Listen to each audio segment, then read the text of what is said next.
programmes, des stages qui fonctionnent 24 heures par jour. Il y a des hommes de Dieu, des femmes de Dieu qui viennent partager. Et on a vu beaucoup de ces hommes-là, et des docteurs dans le domaine, puis venir nous parler du retour du Seigneur. Et l'impact, la joie d'être capable de communiquer qu'est-ce qui se passe, accompagner des prophéties bibliques, qu'est-ce qui s'accomplit.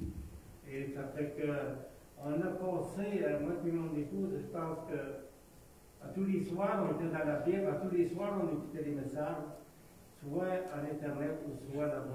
Et c'était une joie qu'on recevait dans notre âme par cette nourriture-là.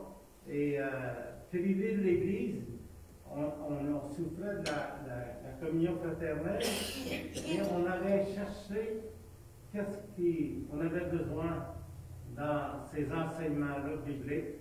Et moi, je pense que ce temps a été très précieux et on a pu lire tout l'Apocalypse, nous autres aussi, on a pris beaucoup de temps à lire l'Apocalypse et à relire ce qu'on lisait pour demander au Seigneur qu'il nous éclaire, parce que la Bible nous parle des événements de la fin qui va arriver. Le coronavirus, c'est pas un hasard, ça ne vient pas d'une petite vite, pour ma part, ça vient de Dieu. Dieu est en train de parler à l'humanité, et Dieu est en train de démontrer à l'humanité qu'il est au contrôle. J'ai eu le privilège, l'Esprit de Dieu m'a poussé d'aller voir un médecin au restaurant à un moment donné que je connais, je le raconte de temps en temps. Et il m'a poussé à lui poser une question: qu'est-ce que tu penses du coronavirus? Et j'ai eu du bon temps avec ce médecin-là. Et ce médecin-là, il dit: c'est pas fini, ça commence. Et c'était des paroles d'encouragement qui nous démontrent que les événements qu'on vit, c'est bien de Dieu. On accuse la Chine, on accuse Pierre Jean-Jacques, mais Dieu est en train d'envoyer son ange, pour ma part. Et on lit dans l'Apocalypse qu'un jour, Dieu va envoyer son ange pour frapper l'humanité avec les yeux sermonnants, avec l'eau en sang, avec beaucoup de choses de même. Mais soyons conscients de ce qu'on vit là, pour ma part, que Dieu a sa main dans cette épreuve-là. Et le docteur me dit: on a un ennemi qu'on ne voit pas, qu'on ne peut pas toucher, qu'on ne peut pas solutionner le problème, et c'est très grand. Et qu'on ne puisse pas s'endormir dans cette épreuve qu'on a à vivre, que c'est tout à fait normal. Non, moi je dis, Dieu nous démontre. Et par tout ce qui se passe à travers les gouvernements, par tout ce que les gouvernements se donnent à leur tuer pour sauver leur peuple, et maintenant, à un moment donné, les corps vont être vides. Et moi, je vois que le gouvernement mondial est en train de se préparer tranquillement pour vite. C'est pour ça qu'on est encouragé de voir que Dieu est à l'œuvre, et nous, comme chrétiens. OK. C'est comment? Devant nos mains, nous avons la vérité. C'est ça que je vais retenir comme résumé, parce que ça serait trop dur à tout résumer. OK, content qu'on puisse avoir la parole de Dieu, qu'on puisse avoir la vérité, que les gens ont besoin autour de nous, et c'est sûr qu'il y a des temps difficiles qui vont s'en venir encore. C'est comme ça que je vais le résumer. Je vous invite à vous lever, et on va chanter avant que les gens puissent venir nous instruire. Vous savez, le thème de ce matin, c'est « Il faut qu'il règne ». C'est ça le thème du message ce matin. Donc, c'est dans ce temps-là que j'avais choisi les chants aussi. Je vous invite à chanter, à vous lever, et à ne pas chanter, désolé. Et, mais c'est comme une prière, hein, ça, on parle de c'est le roi de mon cœur, notre Seigneur, notre Dieu, puis qui nous rappelle, qui nous tourne les yeux vers le sacrifice qu'il a fait. Donc, c'est comme ça qu'on va.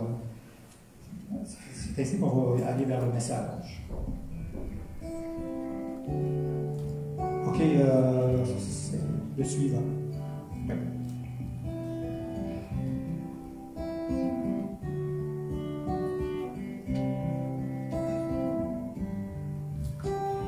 Jésus, mon Seigneur et mon Dieu, roi de la terre et des cieux, rempli d'amour et de douce. Tu es le roi de mon cœur, tendre sauveur, ton précieux sang tu as versé pour me sauver, tu t'es donné, roi de mon cœur. Jésus mon bien-aimé sauveur, régnant là-haut dans le ciel. Ta Seigneurie est éternelle, tu es le roi de mon cœur, tendre sauveur, ton précieux sang, tu as versé pour me sauver, tu t'es donné, roi de mon cœur. Jésus mon grand libérateur, mon rocher, ma forteresse, mon seul appui dans la détresse, tu es le roi de mon cœur, tendre sauveur, ton précieux sang, tu as versé pour me sauver, tu t'es donné, roi de mon cœur, tendre sauveur, ton précieux sang, tu as versé pour me sauver, tu t'es donné, roi de mon cœur. Merci, vous pouvez vous asseoir.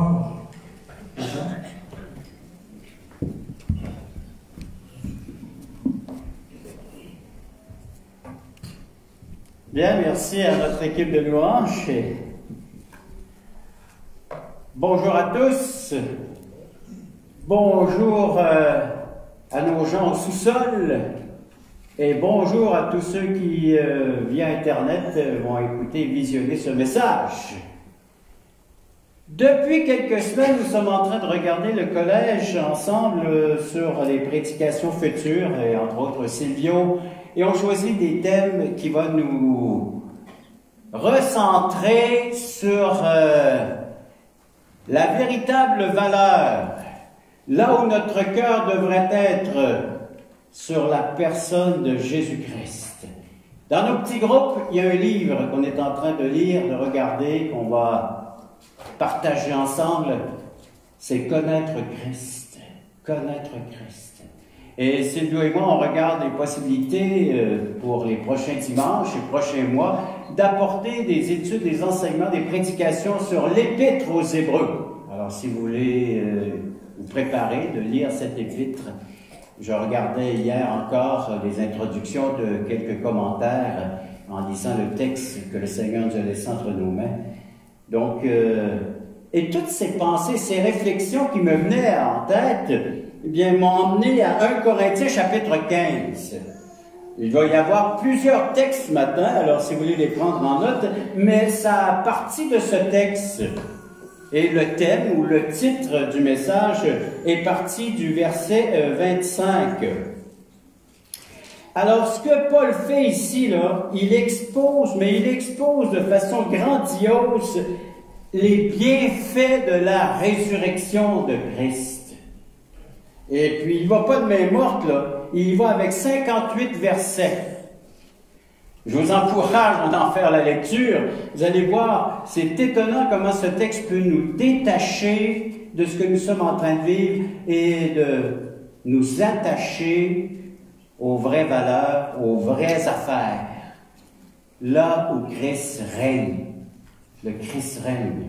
Et le verset qui sert de titre, alors le verset 24 et 25 d'un Corinthiens 15, ensuite, alors il est en train d'expliquer la résurrection avec tous les événements. Il dit ensuite viendra la fin quand il remettra le royaume à celui qui est Dieu et Père, après avoir réduit à l'impuissance toute domination, toute autorité et toute puissance. Il ne restera plus grand-chose comme ennemi, hein? Il va les avoir tous vaincus. Tous vaincus. Et là, le verset 25, car il faut qu'il règne. Jusqu'à ce qu'il ait mis tous ses ennemis sous ses pieds. Il faut qu'il règne.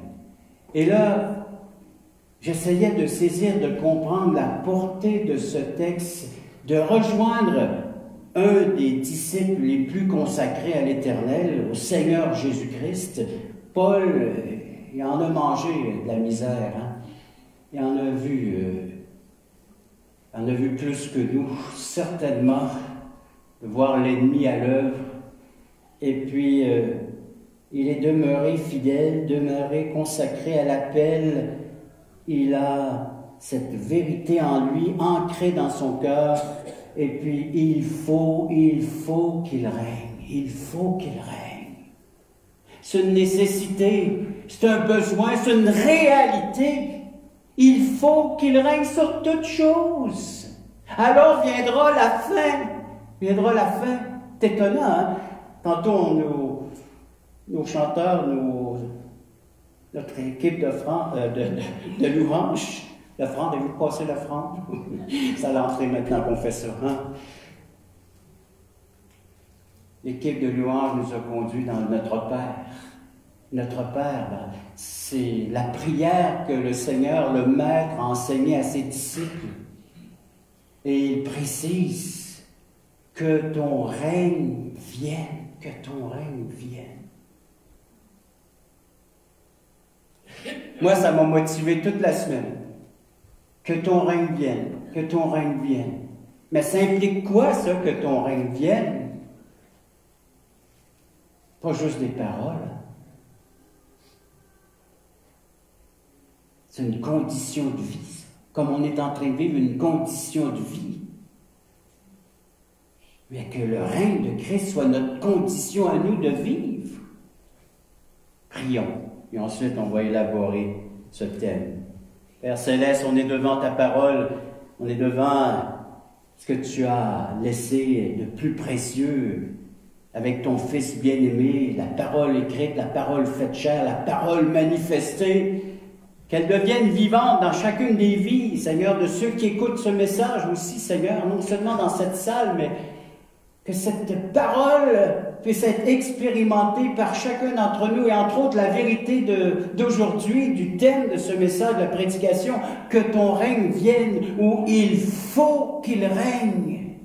Il faut qu'il règne sur toutes choses. Seigneur, on veut comprendre, on veut saisir. Oh, si petit soit-elle cette révélation que l'on recevra de ta part, chacun d'entre nous, on veut saisir. C'est quoi que ton règne vienne? C'est quoi qu'il faut que ton Fils règne sur toutes choses, Père? Nous te le demandons en son nom, et le peuple de Dieu dit dans leur cœur. Amen.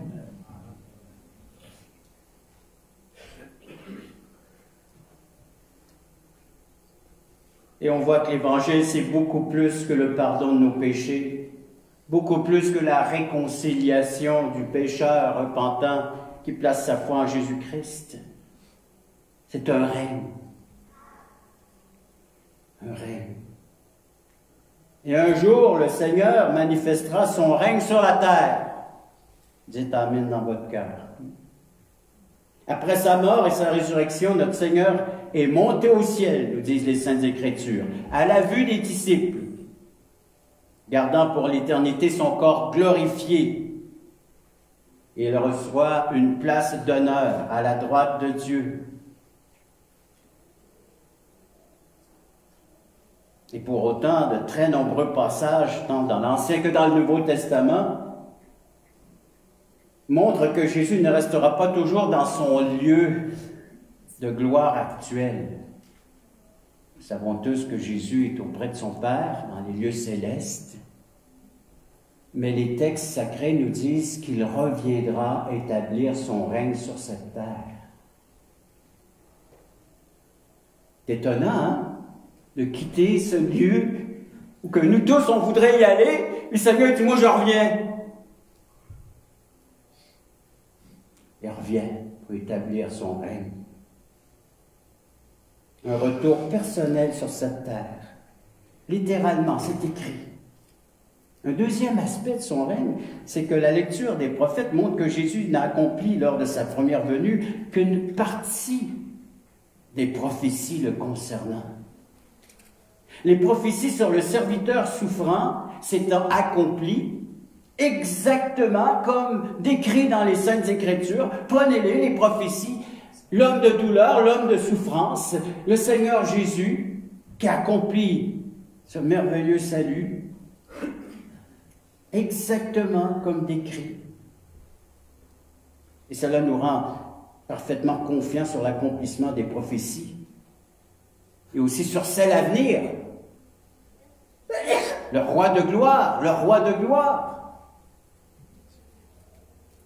L'évangile de douleur, l'évangile de souffrance, l'évangile d'humiliation, l'évangile dont Jésus s'est identifié à l'homme et à sa condition actuelle. C'est la condition de l'être humain actuel, ce qui vient d'être décrit dans les évangiles. Qui ne souffre pas? Qui n'a jamais été humilié? Qui n'a jamais eu de douleur dans son âme? Et le Seigneur est venu s'identifier avec tout cela. Le fardeau, la lourdeur, la douleur de l'être humain. Mais ces mêmes textes nous disent qu'il reviendra en gloire, régner sur tout. Les annonces le précisent dans le Nouveau Testament. Jésus a laissé à ses disciples la promesse de venir les chercher dans Jean 14.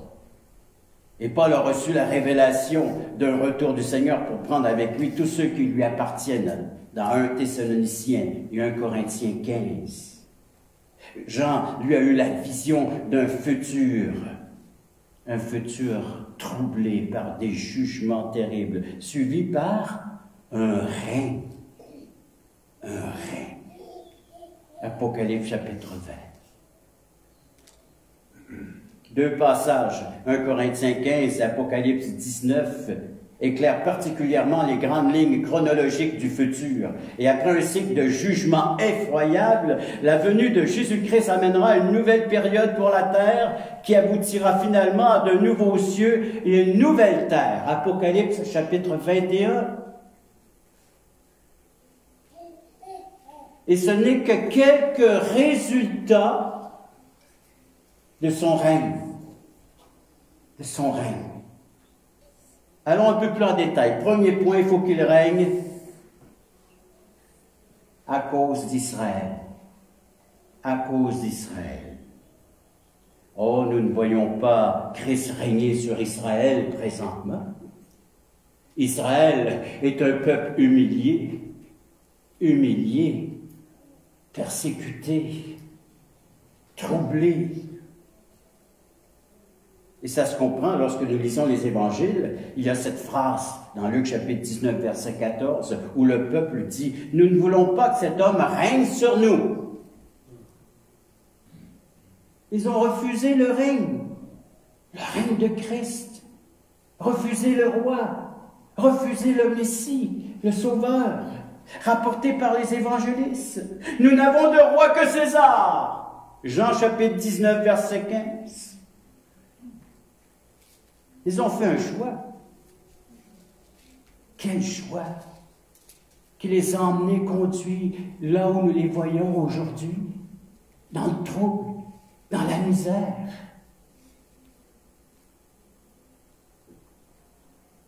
Et pourtant, Jésus s'est bien et bien révélé comme étant le roi, le fils de David.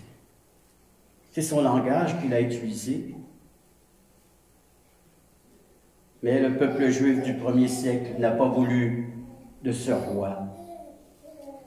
Ce roi qui voulait premièrement changer les cœurs avant de dominer sur un peuple.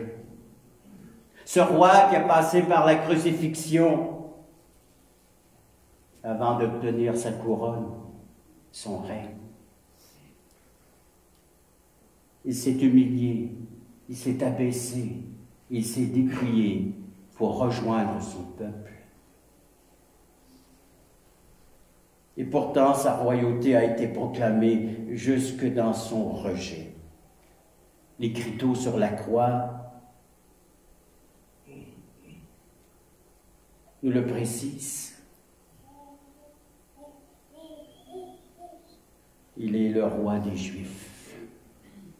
Le roi des Juifs. Au travers de terribles épreuves, une partie du peuple d'Israël, un jour, reconnaîtra en Jésus le Christ, le Messie et le roi. Ils reconnaîtront celui qu'ils ont percé. Zacharie, chapitre 12, verset 10. Les prophéties appellent ça le reste. Le reste d'Israël se convertira, sera prêt à accueillir son Messie, qui introduira son peuple à un temps de bénédiction comme il n'y aura jamais eu, précise le psaume 72.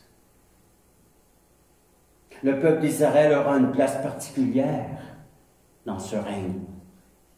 C'est à Jérusalem qu'on viendra adorer le vrai Dieu et qu'on lui apportera des offrandes dans les 4 coins du monde. Zacharie, chapitre 14, verset 16. La mission jusque-là inachevée du peuple de Dieu, parce que leur mission n'est pas terminée, un peuple que Dieu s'est choisi lui-même, nous disent les Saintes Écritures, sera pleinement rempli par Israël. Israël fera connaître son Dieu sur toute la terre. C'est sa mission.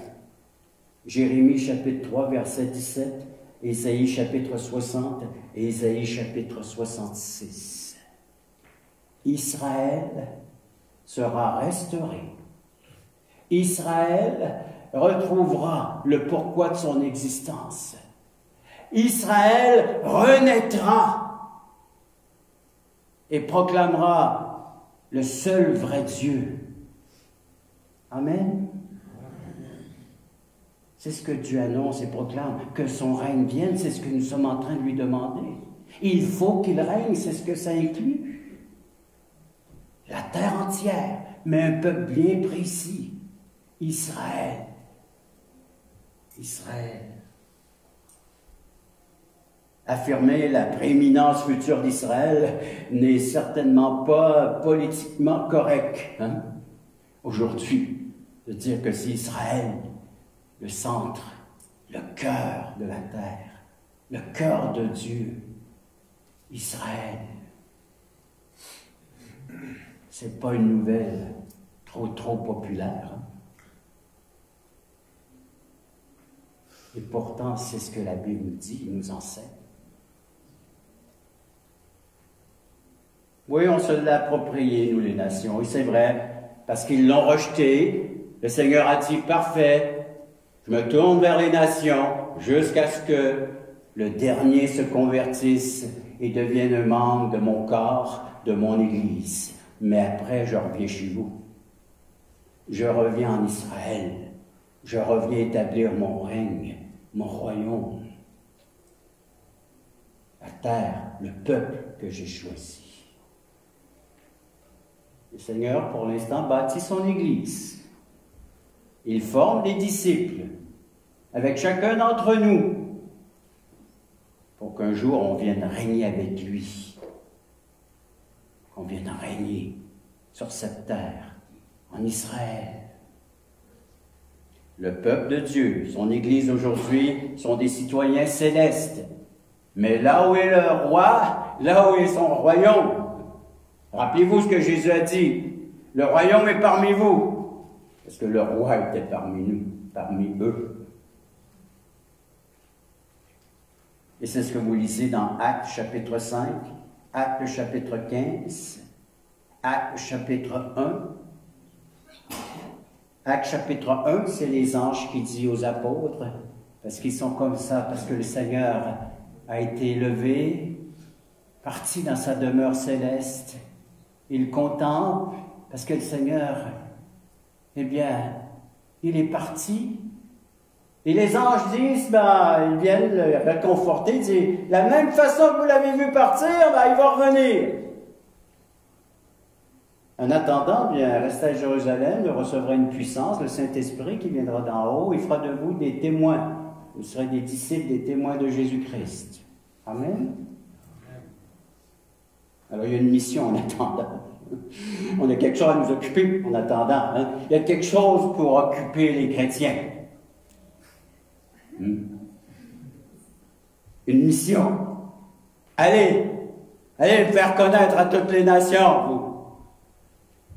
Et ceux qui m'accepteront seront baptisés, et faites-en des disciples qui à leur tour se reproduiront.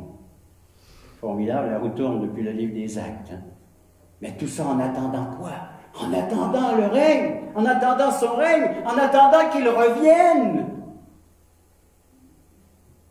Ça, c'est l'espérance du croyant. Alors, il faut qu'il règne. Alors, il faut qu'il revienne mettre de l'ordre sur cette terre et sur ce peuple qui est Jérusalem, cette ville, Israël. Le Seigneur revient. Et vous allez voir qu'il va en mettre de l'ordre au Moyen-Orient, puis pas à peu près. Ce n'est pas les hommes qui vont apporter la paix au Moyen-Orient. C'est Christ lui-même. C'est Christ lui-même. Il faut qu'il règne, un deuxième aspect sur la création. Voyez-vous comment ça se passe dans notre création? Nous sommes des créatures de Dieu. Vous voyez comment ça se passe? Hein? Juste à regarder mon cœur, dit, oui, il a besoin de l'ordre, il a besoin que quelqu'un vienne régner là-dessus. Hein? Adam avait été placé par Dieu pour dominer la création. Mais l'introduction du péché l'a fait partiellement déchoir de cette place. Au lieu de régner sur la création, comme il devait le faire, l'homme le fait plutôt souffrir. Il la fait plutôt souffrir. Romains chapitre 8. Alors, au lieu de prendre soin, au lieu d'entretenir cette création, ben, l'homme, avec sa nature pécheresse, égoïste, fait souffrir sa création, fait souffrir ses semblables, les prive.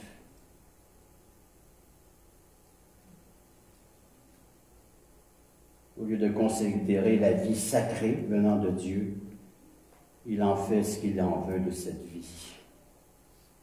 Il pense avoir le pouvoir sur toute vie, sur la création, sur les bêtes, les animaux, tout le reste.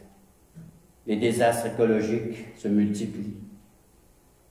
On veut sauver la planète, mais comment?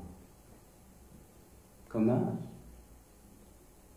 En rejoignant le Seigneur Jésus, l'apôtre Paul, dans leur désir. Que ton règne vienne. Il faut qu'il règne. C'est le seul qui va pouvoir établir l'ordre sur sa création, comme il l'avait conçu dans les 6 jours de la création. Et le 7e jour, il pouvait se reposer, c'est-à-dire contempler son œuvre et de dire, cela est bon.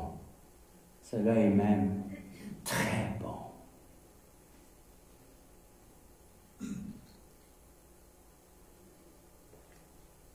Dieu ne laissera pas les choses dans cet état.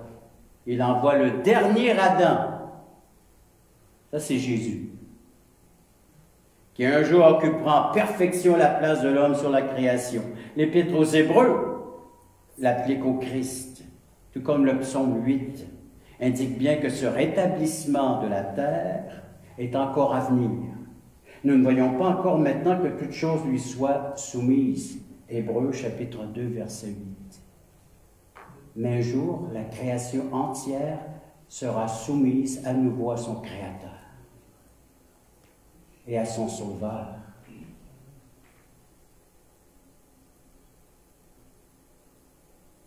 Les prophètes évoquent à plusieurs reprises une terre où les mauvaises herbes seraient remplacées par de beaux arbres. Ésaïe 55.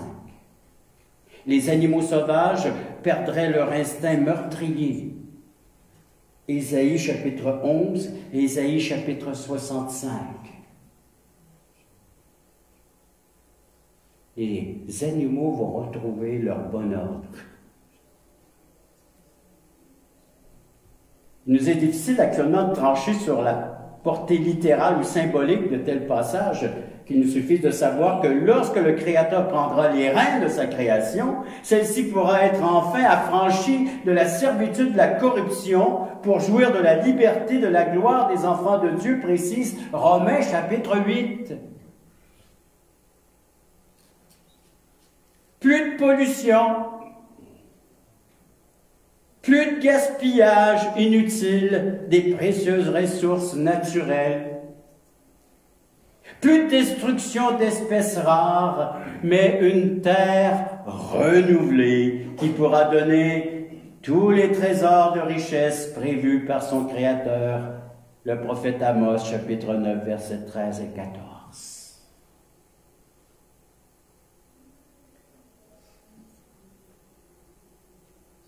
Nous attendons de nouveaux cieux et une nouvelle terre. 2 Pierre, chapitre 3. Et en attendant, il nous dit, hâtez l'avènement, obéissez à l'Évangile, produisez le fruit digne de la repentance, vivons pour notre Seigneur Jésus-Christ, en attendant que toute chose soit restaurée, rétablie. Vous avez cette espérance en vous? Que les choses vont être meilleures? Vont être meilleures. Mais vraiment meilleures. Incomparable à ce que nous sommes en train de vivre, surtout dans le contexte dans lequel nous sommes. Le meilleur est à venir. Puis pas à peu près. Et nous, on va régner avec Christ. Nous allons régner avec Christ. Ça dépend de ce que vous faites avec le Christ actuellement. Il y a un si. Poursuivons. 3e point, il faut qu'il règne pour établir la paix.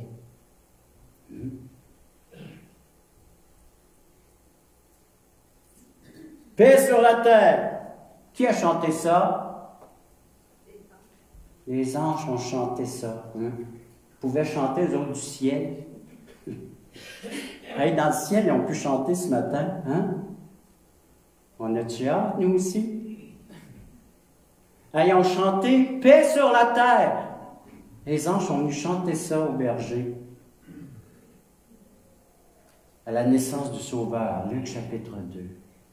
L'enfant qui venait de naître avait été annoncé comme étant le prince de paix. Ésaïe chapitre 9.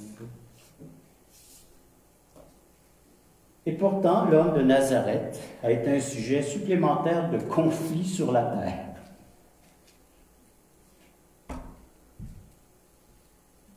Il vient apporter sa paix, puis lui-même devient un sujet de conflit, de dispute, de querelle, de division. Et encore aujourd'hui. Luc chapitre 12, verset 51. Les hommes se sont déchirés à son sujet. Plus généralement, la guerre a été une triste constante de l'histoire humaine depuis son début. Les conflits atteindront leur paroxysme dans la période qui précédera le règne de Christ. Apocalypse chapitre 20. Avant qu'on en arrive au meilleur, il va y avoir le pire. Le pire. Comme il n'y en aura jamais eu sur la surface de la terre. Ce qui est décrit par les prophètes et l'Apocalypse. Le pire, et on terminera et on prolongera éternellement avec le meilleur. Le meilleur. Une espérance de paix. Incomparable. Incomparable. Le prince de paix viendra un jour régner et nous serons en protection, sécurité sous sa domination. Toutes les guerres et même les armes de guerre disparaîtront, nous disent les Saintes Écritures.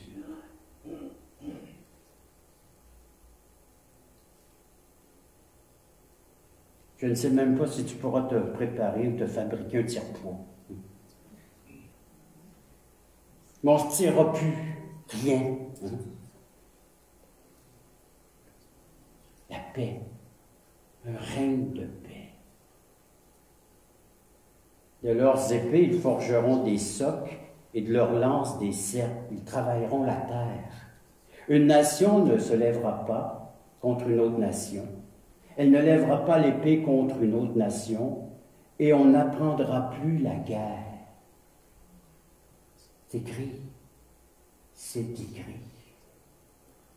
Où? Dans la Bible. Ils habiteront en sûreté, car maintenant il sera grand jusqu'au bout de la terre, et lui sera la paix. Michée chapitre 4, verset 3, Michée chapitre 5, verset 4. Une paix mondiale, plus de guerre, plus de conflits, plus de manifs, plus de révoltes, plus d'émeutes, plus de divisions. Je ne sais pas de quoi on va parler dans nos bulletins de nouvelles.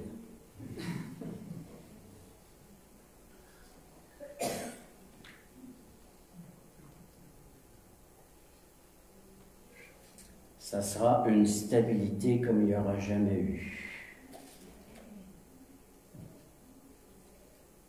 Il faut qu'il règne, un autre aspect, pour rétablir la justice.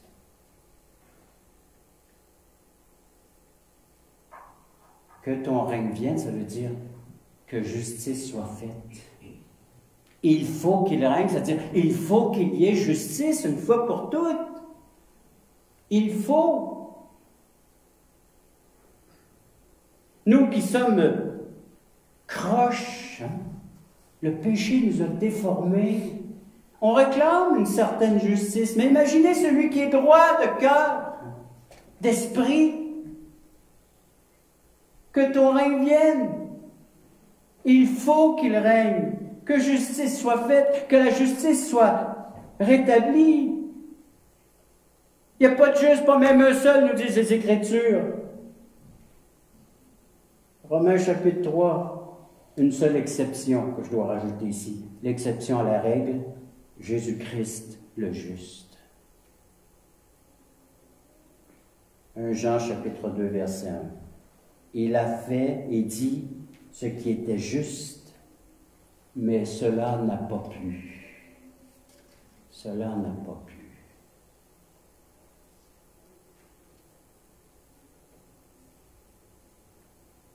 À l'issue d'un procès qui fut un sommet d'injustice, il fut condamné, non sans que sa justice soit proclamée par Judas. J'ai vendu un innocent. Par la femme de Pilate, dans un songe, ne touche pas cet homme, il est innocent. Et par le centurion, il reconnaît que cet homme était un innocent.